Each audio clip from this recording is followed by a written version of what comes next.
सभी साथियों को नमस्कार। एक बार फिर से आप सभी का स्वागत है आपके अपने कबीर एग्जाम के डिजिटल स्टडी प्लेटफॉर्म पर। मेरा नाम है संदीप कुमार। उम्मीद करूंगा कि सभी लोग अच्छे होंगे और मन लगाकर आप अपनी पढ़ाई कर रहे होंगे।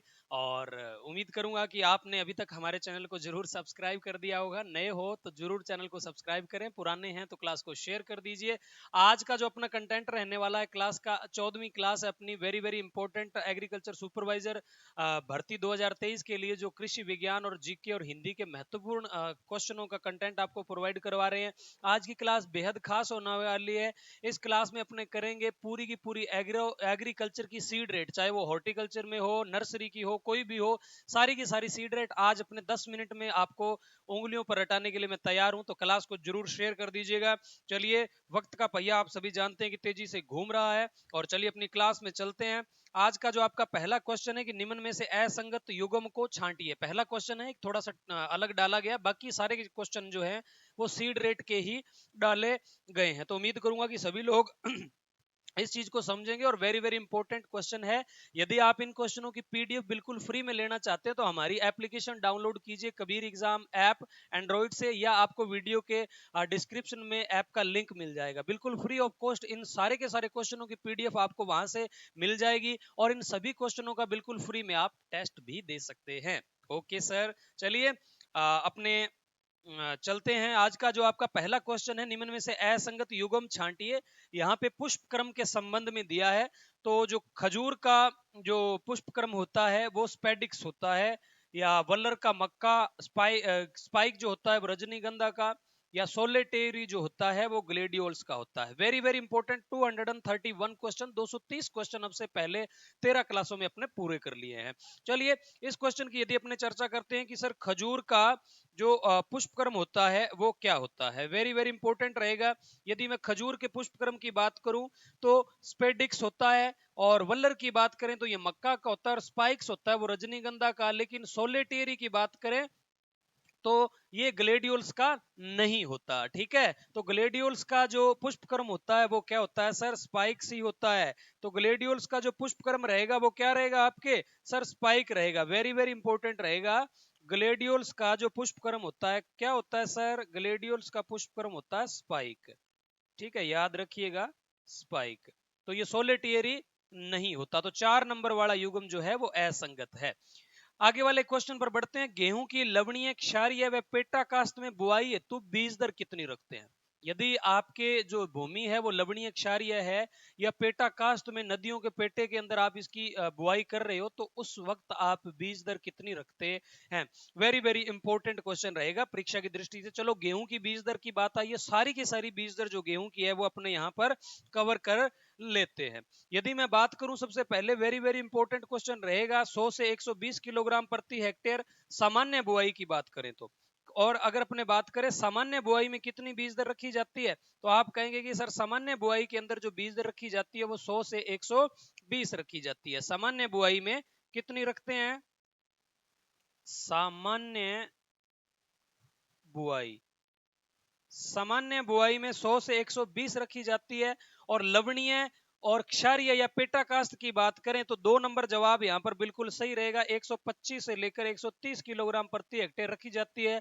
यदि आप उसको बो नहीं रहे हो, छिटकवा पद्धति से यूज कर रहे हो, तो बीज दर 125 से क्या है, 125 से 150 किलोग्राम यूज की जाती है। और यदि एक यंत्र आता है डिबलर, यदि डिबलर की सहायता से आप बुआई कर रहे हो गेहूं की, तो 30 से 40 किलोग्राम बीज दर जो है वो आपकी रखी जाती है। तो लवणीय क्षारीय का जो आपसे पूछा गया है क्वेश्चन, क्वेश्चन क्या पूछा गया है आपसे, अब वो पूछ रहा है कि लवणीय क्षारीय व पेटा कास्ट में कितनी चाहिए। तो लवणीय क्षारीय पेटा कास्ट में 125 से लेकर 130 किलोग्राम प्रति हेक्टेयर बीज दर की आवश्यकता पड़ती है। कितनी आवश्यकता पड़ती है, 125 से लेकर 130 किलोग्राम प्रति हेक्टेयर की आवश्यकता पड़ती है। वेरी वेरी इंपॉर्टेंट क्वेश्चन रहेगा परीक्षा की दृष्टि से। चलिए आगे वाले क्वेश्चन की तरफ बढ़ते हैं। आगे वाले क्वेश्चन की तरफ बढ़ते हैं। आगे वाला क्वेश्चन है कि बासमती चावल की प्रति हेक्टेयर बीज दर कितनी रखी जाती है। बासमती चावल की यदि प्रति हेक्टेयर अपने बीज दर की बात करें तो ये सारी की सारी अपने चावल की जो बीज दर है उसको पढ़ लेते हैं। बासमती में कितनी रखते हैं, संकर में कितनी रखते हैं, और अन्य जो चावल की वेराइटीज रहती है उसमें कितनी रखते हैं। तो सबसे पहले यहाँ पे ऑप्शन आपको दिया गया है 100 किलोग्राम। तो 100 किलोग्राम किस में रखते हैं, 60 किस में रखते हैं, सारी बात करेंगे। यदि चावल की यदि आप सामान्य बुआई कर रहे हैं, जनरली सामान्य बुआई के अंदर 100 किलोग्राम जो है, सामान्य बुआई में 100 किलोग्राम प्रति हेक्टेयर, सामान्य बुआई में कितनी रखी जाती है सर, 100 किलोग्राम प्रति हेक्टेयर रखी जाती है। यदि आप सीड ड्रिल द्वारा बुआई कर रहे हैं, किसके द्वारा, सीड ड्रिल द्वारा, तो सीड ड्रिल द्वारा कितनी रखी जाती है सर, 60 किलोग्राम रखी जाती है। ठीक है। यदि संकर या बासमती की बात करें, जो आपसे क्वेश्चन पूछा गया है, तो उसमें कितनी रखी जाती है, 15 किलोग्राम प्रति हेक्टेयर रखी जाती है। और धान की श्री विधि, कौन सी विधि सर, धान की SRI विधि, जिसको क्या बोला जाता है, सिस्टम ऑफ राइस इंटेंसिव। ठीक है। इसके अंदर क्या होता है कि अपने 100 मीटर स्क्वायर के अंदर नर्सरी लगाई जाती है। ठीक है। श्री विधि के अंदर कितनी, 100 मीटर स्क्वायर में नर्सरी लगाई जाती है। इसको हेनरी डी लालानी नामक वैज्ञानिक ने मेडागास्कर देश में विकसित किया था। हेनरी डी लालेनी नामक वैज्ञानिक ने क्या किया था, मेडागास्कर मेडागास्कर देश में विकसित किया था। देश में क्या किया था, विकसित किया था। ठीक है। और इसके बाद यदि अपने बात करें 1 से लेकर 3 किलोग्राम प्रति हेक्टेयर, तो वो डेपोग में रखी जाती है। एक और आती है इसकी विधि चावल की, डेपोग नर्सरी की विधियां है ये, ध्यान रखिएगा। डेपोग विधि या डेपोग नर्सरी भी अपने इसको लिख सकते हैं, डेपोग नर्सरी। इसके अंदर क्या होता है, आपको जो एरिया की बात करें, क्षेत्रफल की बात करें, तो ये एरिया आपके लिए 25 से 30 मीटर स्क्वायर इसके लिए पर्याप्त रहता है। और इसके लिए बीज दर की बात करें तो 1.5 से लेकर 3 किलोग्राम प्रति हेक्टेयर इसमें बीज दर की जरूरत पड़ती है। वेरी वेरी इंपॉर्टेंट रहेगा क्वेश्चन परीक्षा की दृष्टि से। ठीक है। सामान्य बुआई के अंदर कितनी रखेंगे सर, 100 किलोग्राम प्रति हेक्टेयर। और उसके बाद में जो सीड ड्रिल द्वारा है, तो आप 60 किलोग्राम प्रति हेक्टेयर। संकर में आपको मैंने बता ही दिया 15 किलोग्राम प्रति हेक्टेयर। 5 किलोग्राम रखी जाती है सिस्टम ऑफ राइस इंटेंसिव, जिसमें आपको 100 मीटर स्क्वायर क्षेत्रफल की आवश्यकता पड़ती है। और हेनरी डी लालेनी नामक वैज्ञानिक ने मेडागास्कर देश में विकसित किया था। डेपोक की बात करें 1.5 से 3, और आपको पता है 25 से 30 मीटर स्क्वायर इसके लिए जो आपके क्षेत्रफल है वो उपयुक्त रहता है। आगे वाला क्वेश्चन आपका क्या कह रहा है, मक्का की संकर किस्मों में बीज दर कितनी रखी जाती है। बहुत इंपॉर्टेंट क्वेश्चन है, इसको आपको थोड़ा सा ध्यान में रखिएगा। अदर जितनी भी वेराइटीज पढ़ेंगे उसमें संकर की बीज दर सामान्य से कम रखते हैं, लेकिन मक्का में क्या है, जो आपकी सामान्य या संकुल किस्में उनसे ज्यादा रखी जाती है संकर में। ये डिफरेंट है बड़ा, इसीलिए इसमें से क्वेश्चन कई बार पूछ लिया जाता है। चलिए थोड़ा सा स्क्रीन से हट जाता हूं मैं, ताकि बोर्ड पर लिखी गई सारी चीजें आपको बिल्कुल स्पष्ट दिखाई दे। ठीक है सर। चलिए, संकर मक्का की यदि बीज दर की बात करें तो कितनी रखी जाती है, तो सर संकर मक्का में जो बीज दर है वो 25 से लेकर 30 किलोग्राम रखी जाती है। किसमें, संकर में। संकर में कितनी रखी जाती है, 25 से लेकर 30 किलोग्राम। और यदि संकुल की बात करें तो संकुल में 18 से लेकर 20 किलोग्राम रखी जाती है संकुल में। उसके बाद में यदि आप हरे चारे के रूप में प्रयोग में ले रहे हो, किसको, मक्का को हरे चारे के रूप में प्रयोग रहे हो, तो 40 से 50 किलोग्राम। यदि बेबी कॉर्न एक इसी की एक वेराइटीज होती है, बेबी कॉर्न, उसमें जो है 20 से 25 सॉरी 22 से 25 किलोग्राम प्रति हेक्टेयर जो है वो रखा जाता है। बेबी कॉर्न, इसके जो दाने होते हैं वो सॉफ्ट होते हैं। यदि आप स्वीट कॉर्न की बात करें या मीठी मक्का की बात करें, स्वीट कॉर्न, तो स्वीट कॉर्न में जो बीज दर है वो कितनी रखी जाती है सर, 2.5 से लेकर 3.5 किलोग्राम प्रति हेक्टेयर रखी जाती है स्वीट कॉर्न के अंदर। उसके बाद में अपने बात करते हैं, यदि पॉपकॉर्न में आप यूज कर रहे हो, किसमें सर, पॉपकॉर्न में। पॉपकॉर्न के अंदर यदि आप बुआई कर रहे हो, तो पॉपकॉर्न की जो बुआई के अंदर बीज दर 4 से लेकर 5 किलोग्राम प्रति हेक्टेयर रखी जाती है। यदि आप डिबलर की सहायता से मक्का को बो रहे हैं, डिबलर की सहायता से, तो जो बीज दर है फिर भी 4 से लेकर 5 किलोग्राम प्रति हेक्टेयर रखी जाती है। तो ये मक्का की सारी सीड रेट आपको बता दी। ठीक है। वेरी वेरी इंपॉर्टेंट रहेगा, इसको आपको बेटा जरूर याद रखना है, क्योंकि seed rate very very important रहेगी। क्योंकि 20 से 25 आप संकर में यूज कर रहे हो और संकुल में कितनी 18 से 20, तो यहाँ पे सामान्य से संकर में ज्यादा कर रहे हैं ना, तो ये थोड़ा सा डिफरेंट रहता है।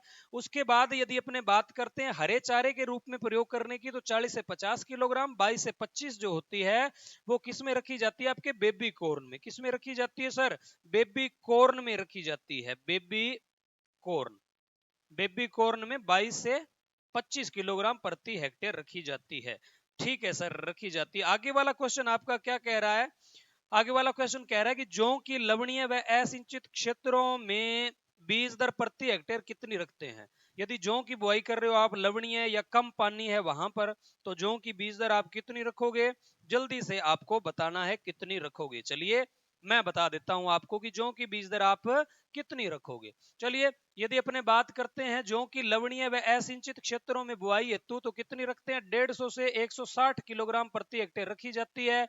ठीक है, कितनी रखी जाती है, 150 से सॉरी 120 से 125 रखी जाती है। और उसके बाद में यदि सामान्य बुआई की बात करें, एक नंबर ऑप्शन बिल्कुल गलत रहने वाला है। आगे वाले क्वेश्चन पर बढ़ते हैं। जौ की लवणीय व असिंचित की बात करें तो यहां पर कितनी बीज दर रहेगी, 120 से एक लेकर 125 किलोग्राम प्रति हेक्टेयर रहती है। ऊपर वाले पे पहले निशान लग गया था, सॉरी, हेक्टेयर रहती है। और सामान्य बुआई की बात करें, जौ में सामान्य बुआई के अंदर 75 से 100 किलोग्राम, सामान्य बुआई में 75 से 100 किलोग्राम।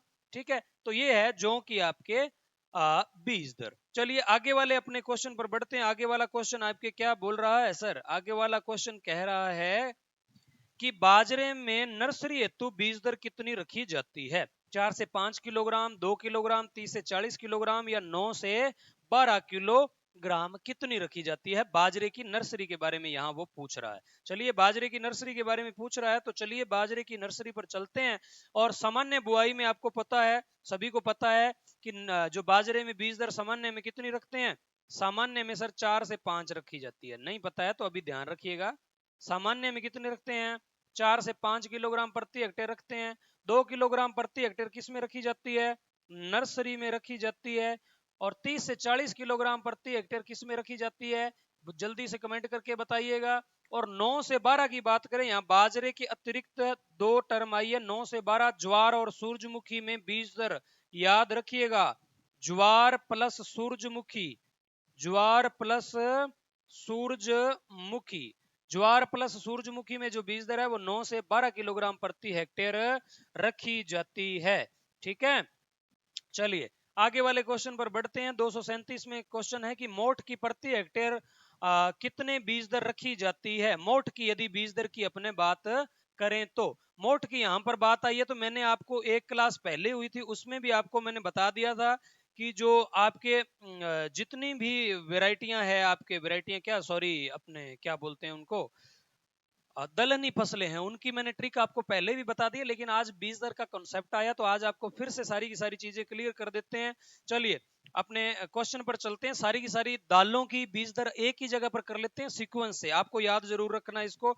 चलिए अगर आपको एक ट्रिक याद रखनी है, मुक अमल, मुक अम्लम या मुकम्मलम याद रख लीजिएगा, एक ट्रिक है इसकी, मुक, MUK, मुक, AMALM।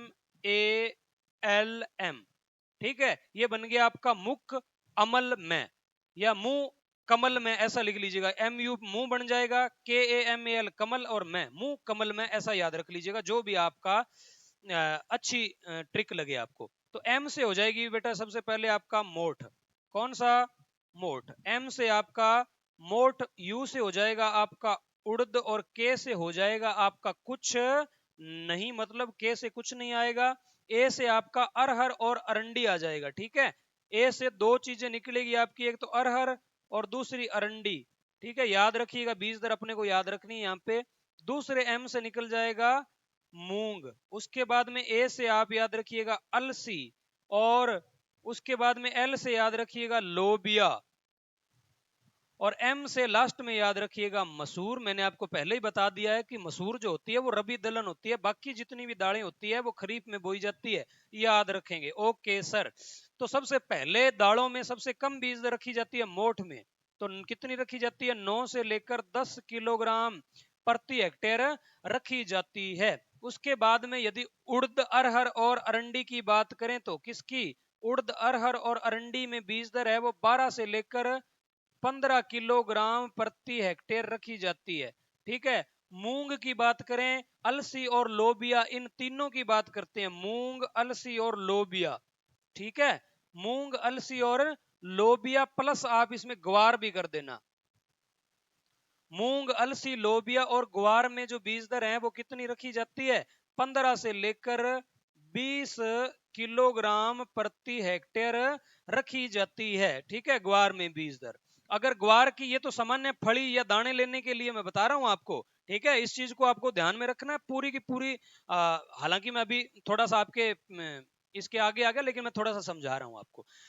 ग्वार की बात करें, सामान्य में तो 15 से 20 की जरूरत पड़ती है, लेकिन ग्वार को कुछ जगह पर हरे चारे के रूप में भी प्रयोग में लाया जाता है। यदि ग्वार को आप हरे चारे के रूप में प्रयोग कर रहे हो तो बीज दर 30 से 40 रखी जाती है। मैं आपको यहां पर बता देता हूं। यदि आपको जितना ये मैटर करवाया जा रहा है इसकी बिल्कुल फ्री में पीडीएफ प्राप्त करना चाहते हैं तो वीडियो के डिस्क्रिप्शन में हमारी एप्लीकेशन का लिंक है, उस एप्लीकेशन को डाउनलोड कीजिए या फिर आप सीधा प्ले स्टोर पे जाके एप्लीकेशन को सर्च कर सकते हैं। वीडियो को अगर अच्छा लग रहा है कंटेंट तो प्लीज शेयर कर दीजिए। ओके, चलिए मैं स्क्रीन से हट जाता हूं। अगर मैं यहां पे थोड़ा सा एक टर्म और लिख देता हूं, ये तो है सामान्य के लिए। अगर सामान्य के अंदर आप ग्वार में बुआई कर रहे हो तो 15 से 20, और चारे हेतु यदि प्रयोग में ला रहे हो, चारे हेतु तो कितनी चाहिए? 30 से 40 चाहिए। अब मसूर की बात करते हैं, तो मसूर की बात करें, ये भी क्या है आपकी 30 से 40 चाहिए। इसकी मसूर की बीज दर कितनी रखी जाती है? 30 से 40। अब ग्वार की सामान्य में तो 15 से 20 और चारे हेतु 30 से 40, और 30 से 40 ही रखी जाती है मसूर में। ट्रिक आप याद रखिएगा, मुंह कमल, पहले 9 से 10, फिर 12 से 15, फिर 15 से 20 और 30 से 40 में आप 1 2 3 4 5 6 7 8 9 10 11 12 फसलों की ट्रिक याद कर लोगे सिर्फ इस ट्रिक से। तो आपने मोट की जो बीज दर है वो 9 से 10, एक नंबर जवाब बिल्कुल सही रहेगा। आगे वाले क्वेश्चन पर बढ़ते हैं। सरसों की सिंचित क्षेत्रों हेतु प्रति हेक्टेयर बीज दर कितनी रखी जाती है? सरसों की यदि सिंचित क्षेत्रों की बात करें तो ये पूछ रहा है कि प्रति हेक्टेयर जो बीज दर है वो सरसों की कितनी रखी जाती है। ठीक है। तो सरसों की जो प्रति हेक्टेयर बीज दर है वो 2.5 से लेकर 3 किलोग्राम रखी जाती है। और इतनी ही किस में रखी जाती है भाई? इतनी ही बीज दर तिल में रखी जाती है। तिल की यदि शाखा युक्त तिल है, तिल शाखा युक्त, सरसों की सिंचित क्षेत्र में इतनी तो रखते ही रखते हैं, प्लस तिल जो होता है शाखाओं वाला उसमें भी 2.5 से 3 ही रखी जाती है, ये भी याद रखिएगा। अब 40 से 50 किलोग्राम की यदि बात करें तो सोयाबीन की मध्यम किस्में, ठीक है, सोयाबीन की मध्यम पकने वाली किस्में, सोयाबीन की मध्यम पकने वाली किस्मों में बीज दर, मध्यम किस्मों में जो बीज दर रखते हैं सर, कितनी रखते हैं बीज दर? इसमें 40 से 50 किलोग्राम रखी जाती है। वेरी वेरी इंपॉर्टेंट रहेगा। ठीक है। चलिए अब उसके बाद में अपने बात करते हैं कितनी? मूंगफली की। 80 किलोग्राम की बात करें तो आप एक 80 किलोग्राम का आंकड़ा याद रखिएगा। मूंगफली में एक तो होती है मूंगफली फैलने वाली, और दूसरी होती है नहीं फैलने वाली, यानी कि सीधी बढ़ती है, वो फैलती नहीं है, नहीं फैलने वाली। तो मूंगफली की क्या होती है? 2 प्रकार की वैरायटी होती है। आपको 80 को बिल्कुल सेंटर में रखना है और यहां पर लिख देना 60 और यहां लिख देना 100। अब आपसे पूछे कि मूंगफली की फैलने वाली किस्मों में बीज दर कितनी रखते हैं, तो आप कहेंगे सर 60 से 80, और नहीं फैलने वाली में 80 से 100 किलोग्राम प्रति हेक्टेयर। हाँ जी सर, वेरी वेरी इंपॉर्टेंट। बाजरे की बीज दर और अपने तारामीरा और तिल की शाखा रहित में, अब ये जो बीज दर लिखनी है ये क्या है? बाजरे में चाहिए। बाजरे में अभी मैंने आपको पीछे बता के हटाऊं, 4 से 5 चाहिए। बाजरे वाला क्वेश्चन ये करवाया ना आपको पीछे, ये देखिए ये वाला क्वेश्चन बाजरे में सामान्य में 4 से 5 वाला ये करवाया है ना आपको। ठीक है सर, करवाया, तो याद रखिए बाजरे में भी रखते हैं, प्लस तारामीरा में भी इतनी ही रखते हैं, और प्लस यदि आपका जो तिल है वो शाखा रहित है, तिल आपका जो है वो शाखा रहित है, शाखा रहित तिल है तो उसमें भी 4 से 5 रखी जाती है। शाखा युक्त है तो 2.5 से 3 रख लीजिए। एक नंबर जवाब बिल्कुल सही रहेगा। बरसीम की प्रति हेक्टेयर बीज दर की बात करें तो कितनी रखते हैं बरसीम की प्रति हेक्टेयर बीज दर। वेरी वेरी इंपॉर्टेंट क्वेश्चन रहेगा परीक्षा की दृष्टि से कि सर बरसीम की जो प्रति हेक्टेयर बीज दर है वो कितनी रखी जाती है।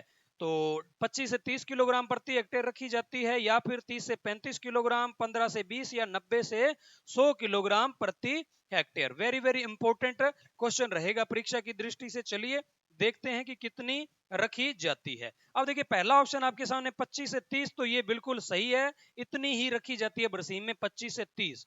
ठीक है, यदि बरसीम को आप लवणीय क्षेत्र में बो रहे हो, बरसीम को यदि आप लवणीय क्षेत्रों में बुआई कर रहे हो, सॉरी, बरसीम की यदि आप लवणीय क्षेत्रों में बुआई कर रहे हैं ना बरसीम की, तो आपकी 30 से 35 किलोग्राम रखी जाती है।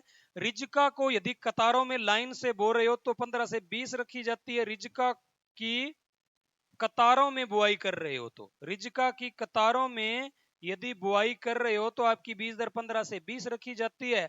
और 90 से 100 किलोग्राम बीज दर रखी जाती है आपकी जई में, एविना फतुआ। बोटनिकल नेम क्या है जई का? एविना फतुआ। एविना फतुआ में पूरी की पूरी 100 रखी जाती है। जई में कितनी रखते हैं? 100 रखते हैं। आगे वाला क्वेश्चन है मेथी की प्रति हेक्टेयर बीज दर कितनी रखी जाती है। ठीक है सर, मेथी की प्रति हेक्टेयर बीज दर की बात करें तो अब जितने भी आपके बात देख लीजिए, यहां पर अपने बात करते हैं। सबसे पहले 8 से 10 किलोग्राम किस में रखी जाती है? सर सौंफ में रखी जाती है। सौंफ की बीज दर 8 से 10 किलोग्राम रखी जाती है। 12 से 15 है वो किसकी रखी जाती है? जीरे की रखी जाती है। 15 से 20 है वो किसकी रखी जाती है? सर धनिये की रखी जाती है। धनिये की बीज दर 15 से 20। और 25 से 30 है वो किसकी रखी जाती है? सर मेथी की बीज दर है वो रखी जाती है। और यदि कसूरी में, ये तो मेथी है सामान्य, यदि आपकी कसूरी मेथी है, नागौर वाली कसूरी मेथी नाम सुना होगा, नागौर की मेथी मशहूर है, उसमें जो बीज दर है वो 10 किलोग्राम प्रति हेक्टेयर रखी जाती है। ठीक है, वेरी वेरी इंपॉर्टेंट क्वेश्चन रहता है आपकी परीक्षा की दृष्टि से।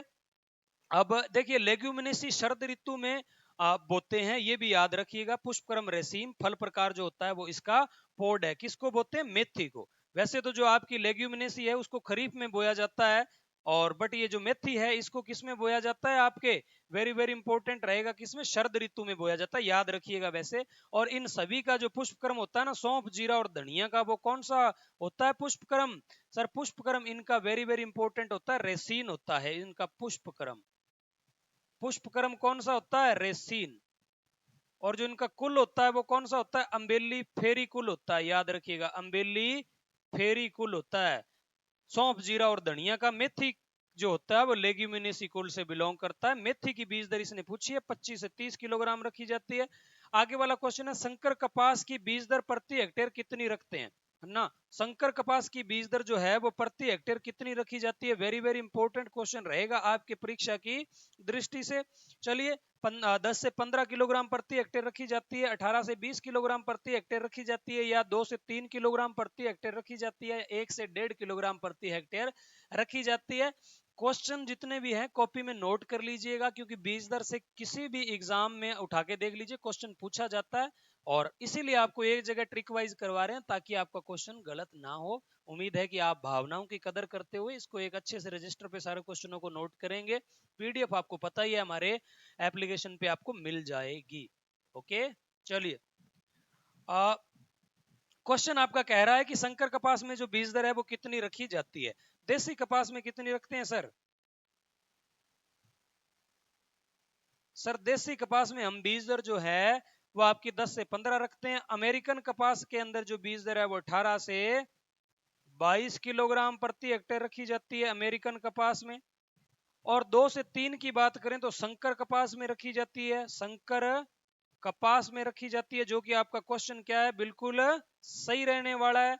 1 से 1.5 की बात करें तो ये क्या रहेगा आपके? बीटी कॉटन में रखी जाती है, बीटी कॉटन में रखी जाती है 1 से 1.5। आगे वाले क्वेश्चन पे बढ़ते हैं। मेथी में खुशबू किसके कारण आती है?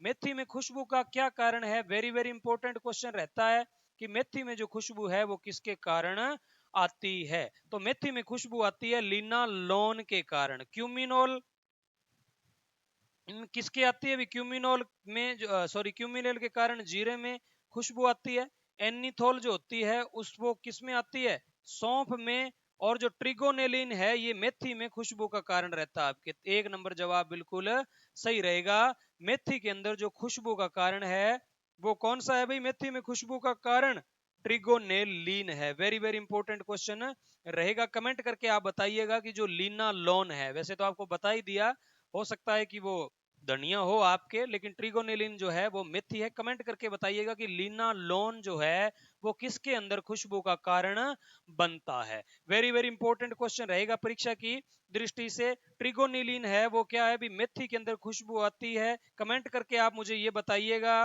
कि अपने लिनालोन जो है वो किसके अंदर खुशबू का कारण बनता है। 1 नंबर जवाब बिल्कुल यहाँ पर क्या है? बिल्कुल सही रहने वाला है। इसी के साथ आप सभी जितने भी साथी हमारे साथ लाइव जुड़े हुए हैं, आप सभी का बहुत बहुत धन्यवाद। प्लीज क्लास को क्या है, शेयर कर दिया करें, क्योंकि ताकि हम थोड़े से उससे मोटिवेट होकर आपके लिए एक अच्छा कंटेंट प्रोवाइड करवाएं। Thank you so much for our हमारी वीडियो को देखने के लिए। यदि कंटेंट अच्छा लगता है तो प्लीज क्लास को जरूर शेयर किया करें। चैनल यदि तक अभी तक सब्सक्राइब नहीं किया है तो चैनल को सब्सक्राइब कर दें। वीडियो जैसे ही आप इसको देख के अपनी वीडियो नोट्स बनाते हैं, आपको हमारी एप्लीकेशन पे बिल्कुल फ्री ऑफ कॉस्ट आप इसका जो टेस्ट है वो दे सकते हैं। चलिए, वक्त इसी के साथ इजाजत नहीं दे रहा। आज आपने पूरी की पूरी एग्रोनॉमी की जो सीड रेट है उसको पढ़ लिया है। इसके अलावा सीड रेट में कुछ भी नहीं बचता। तो उम्मीद करूंगा कि आपने बहुत अच्छे तरीके से इसको पढ़ा होगा। हंसते रहिए, मुस्कुराते रहिए। परमपिता कबीर परमेश्वर का पंजा आपके ऊपर बना रहे। और मिलते हैं कल इसी जोश और जुनून के साथ। धन्यवाद। Thank you so much.